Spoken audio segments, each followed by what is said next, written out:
My name is Alex. Welcome to The Good, the Bad, and the Verdict, a series where I tell you what's good, what's bad, and what my overall verdict is of a brand new released movie. Make sure to subscribe to the channel. Let's get into the video. Today we are talking about Masters of the Universe.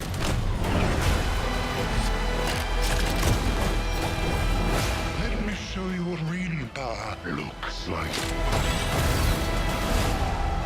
Our time for talk is over.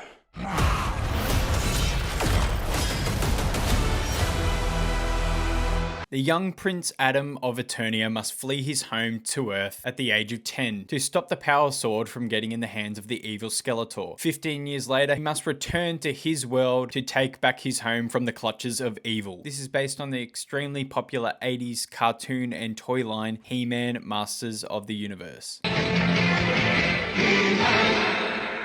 Directed by Travis Knight, starring Nicholas Galitzine, Camila Mendes, Idris Elba, and Jared Leto as Skeletor. It's Morbin time. So, firstly, let's get into the good. Firstly, I would sincerely and wholeheartedly like to apologize at the top of this for doubting this movie. After seeing the trailer and just overall buzz on it, I was pretty set that this was going to be an absolute flop of a movie. Not only critically, fan response, and financially, I thought this looks bad. This is going to be like a real CGI fest, crappy movie that is not going to do well. It's going to poorly perform at the box office, and now I am wholeheartedly hoping and praying that this makes all the money. The world of Eternia that Travis Knight and his team bring to life is absolutely incredible, to say the least. It feels lived in, and it feels like it has a long history and a long story to it that we've never seen. Mixed in with some really great CGI that isn't overwhelming and is used quite effectively, I'll say. Overall, it's pretty good CGI for a big blockbuster film. And practical effects. Ooh, Nelly, do we get some practical effects? I'm getting hyped just thinking about it. We get practical armor and costumes. We get practical weapons. We get practical creatures. And oh my god, there is actual practical sets in this movie. Lord have mercy, I'm about to bust. I know it may not be a big thing to say, but this is the exact kind of movie usually is just chock full of CGI everything, and it can actually ruin the movie. Like, oh my god, this whole thing wasn't filmed in front of a green screen. Like, don't get me wrong, there's some green screen, there's some CGI for sure, absolutely, but they use it so well, and the sets in this movie look fantastic, and it's so good to have actors in like a tangible place that you can see that they're actually touching and they're walking around and they're not just like pretending that everything is there, and it shines through in this movie. Sensational. Masters of the Universe features some absolutely great characters, and some people that stand out in particular for me was Nicholas Galitzine. I hope I'm pronouncing his name correctly. He was fantastic as Prince Adam, like absolutely amazing. Prince Adam is also obviously He-Man, goes by Adam. That's his name. Don't wear it out. Prince Adam, Nicholas, is jacked, which is absolutely essential for He-Man. He's blonde. He's a silly, goofy guy with a heart of gold. Major Labrador energy. He's just like me, for real. I think they based the guy on me. I don't know.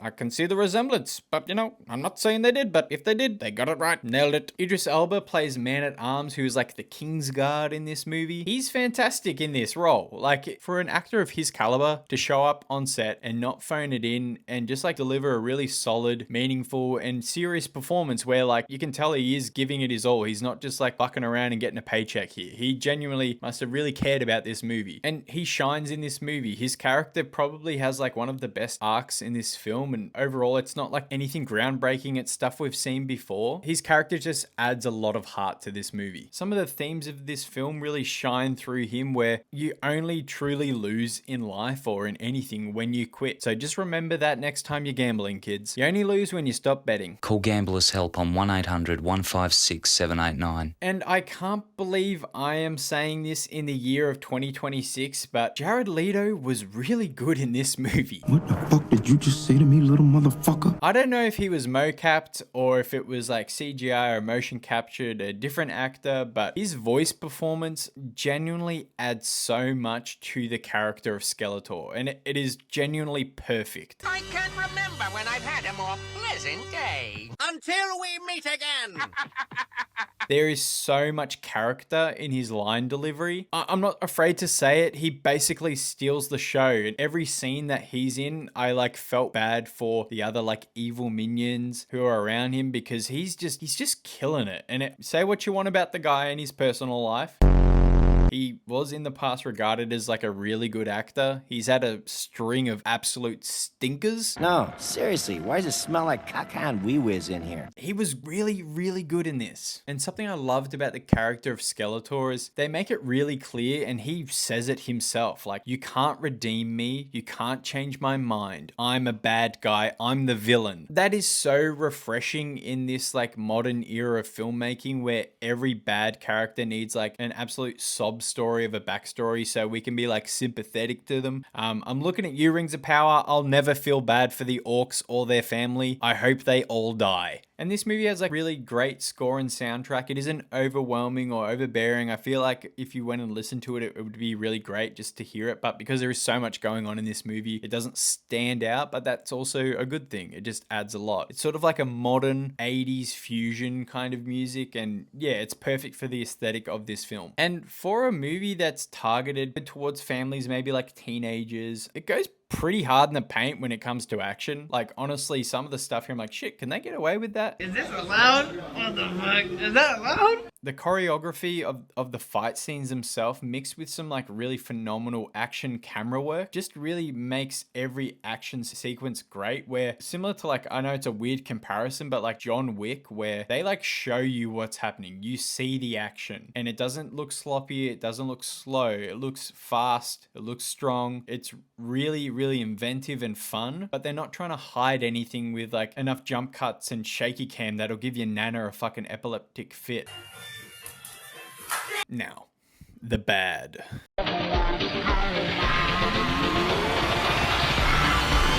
Honestly, I feel nitpicky saying this, and maybe I am. There was only one thing that really stood out to me as like a negative in this movie. It's not a massive deal, but Alison Brie is in this movie, who is an actor that I love. I was a big fan of Community growing up. I've watched her in a lot of stuff since then, and she's genuinely really great in everything I've seen her. She plays Evil Lynn in this movie, and I feel like she was in the movie that I thought I was going to see, where before I went into this movie, I was predicting this to be like not good. Like, I genuinely thought this movie was gonna suck. I feel like she was in that version of a movie whilst everyone else was in this actually really good version of the movie. I can acknowledge it possibly could have been because she was acting alongside Leto a lot, and like I mentioned before, funnily enough, he's just like low-key kind of fucking awesome in this movie. So maybe it's just that, but yeah, she was the standout like poor performance, whereas other people who I didn't highlight were all still really solid in this film. And like I said, it does suck to point that out because I genuinely really like her as an actor, but you know, gotta call it how I see it here. Might be nitpicky, but there's honestly not much to dislike about this movie. I don't know if I'm just going crazy, but yeah, honestly, this was,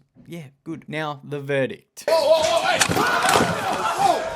In this segment, I will be giving you my overall final thoughts of this movie, as well as a ranking from my very comprehensive ranking system, which goes from best to worst. It goes like this: absolute cinema, banger alert, worth your money, not for everyone, wait till streaming, skip, and my final ranking of get away from my family, you freak. And prepare for some more glaze, because Masters of the Universe shows love and respect to its source material and fans, whilst adding heaps of new things to love. It transforms an 80s cartoon made to sell toys into a sci-fi epic that touches on the existential crisis of being in a place that you don't feel like you belong. This movie will resonate with anyone who dreams for more in life than what, you know, life has given them. It's fun, it's action-packed, it has lovable characters, and it has a villain that I truly think will be talked about for a long time. This movie not only has the power, but it's got the sauce, and that's why this movie is absolute cinema. Thank you very much for watching this video. Let me know what you thought of Masters of the Universe in the comments below. Did you love it? Did you hate it? Did you just like it? Subscribe to my channel and I will catch you in the next video. Thank you very much. I love you. Bye bye. And so I cry sometimes when I'm lying